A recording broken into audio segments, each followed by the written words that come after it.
looking at the three of the new candidates today. They're all from humble background.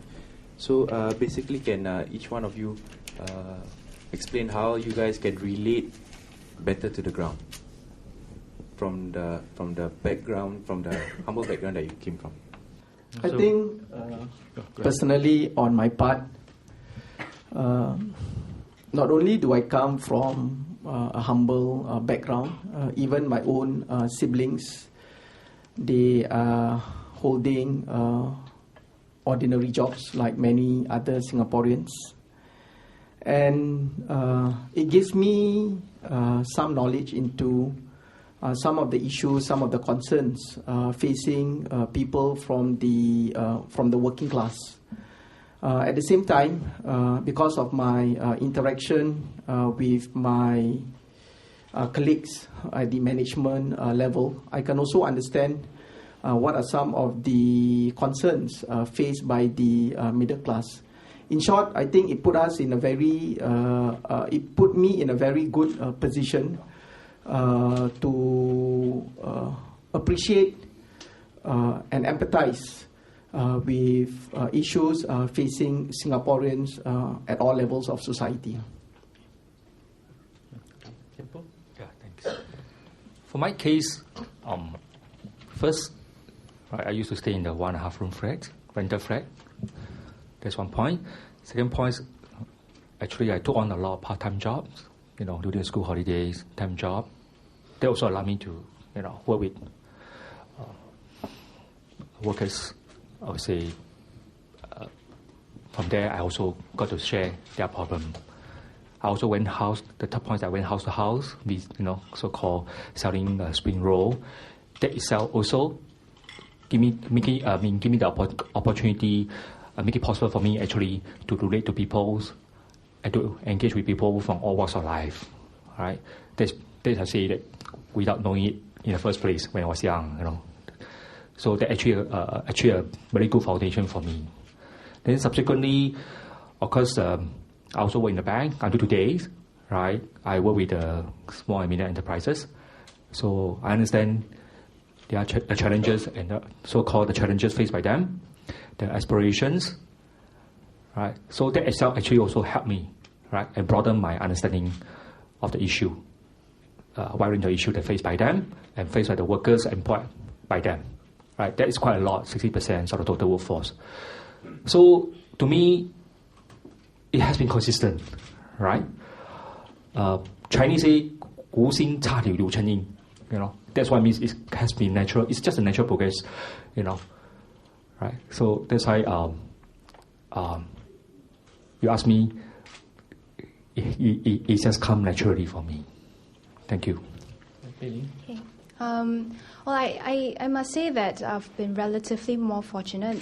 My father had a stable job, so relative to some of the others from, be it the working class or the less privileged class, I've been relatively more fortunate. But I would also like to share that back then when I was still in school and my father was still running the small eating house, it's not as smooth sailing as some people may think.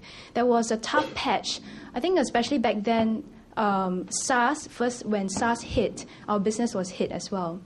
Thereafter, when they were doing upgrading works in the Ghim Moh area, that one really hit us very badly because a lot of our business streams relied on people driving to this open air car park that was adjacent to our eating house, and so the bulk of our business relied on that.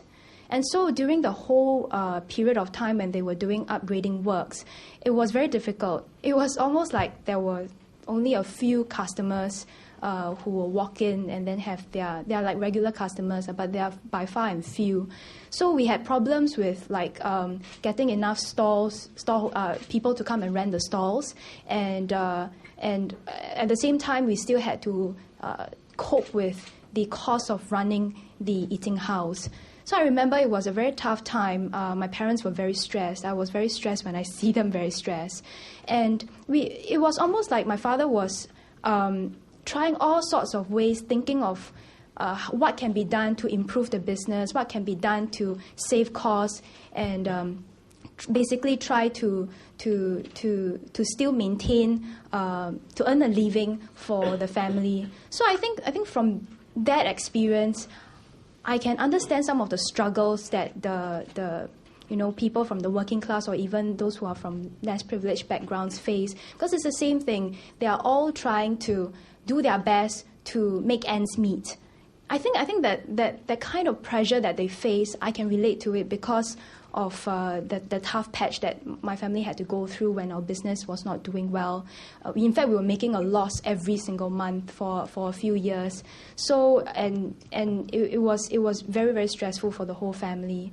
I think in addition to that, because of my volunteering experiences, my involvement in the community, the grassroots, especially at the MPS, it also exposed me to people from all walks of life. I think at MPS we see a lot of the welfare cases whereby people come to us, be it single parent, like a single mother trying to raise very young children, or families. I remember there was this case whereby this gentleman, he was just released from the prison. It was very difficult for him to find a job.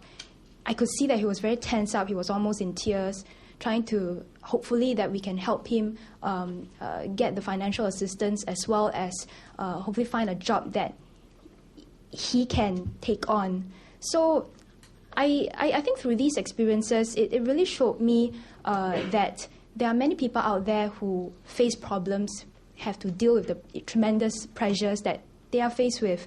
And sometimes it's a bit beyond them, and so they feel a bit helpless about it. So I think by having seen them in such situation, it sort of strengthened and reinforced my desire, my willingness, my passion to want to do more for them and help them. And I think we can help them. Sometimes may not be so material, but I think the moral support, the support that we can give them is something very important.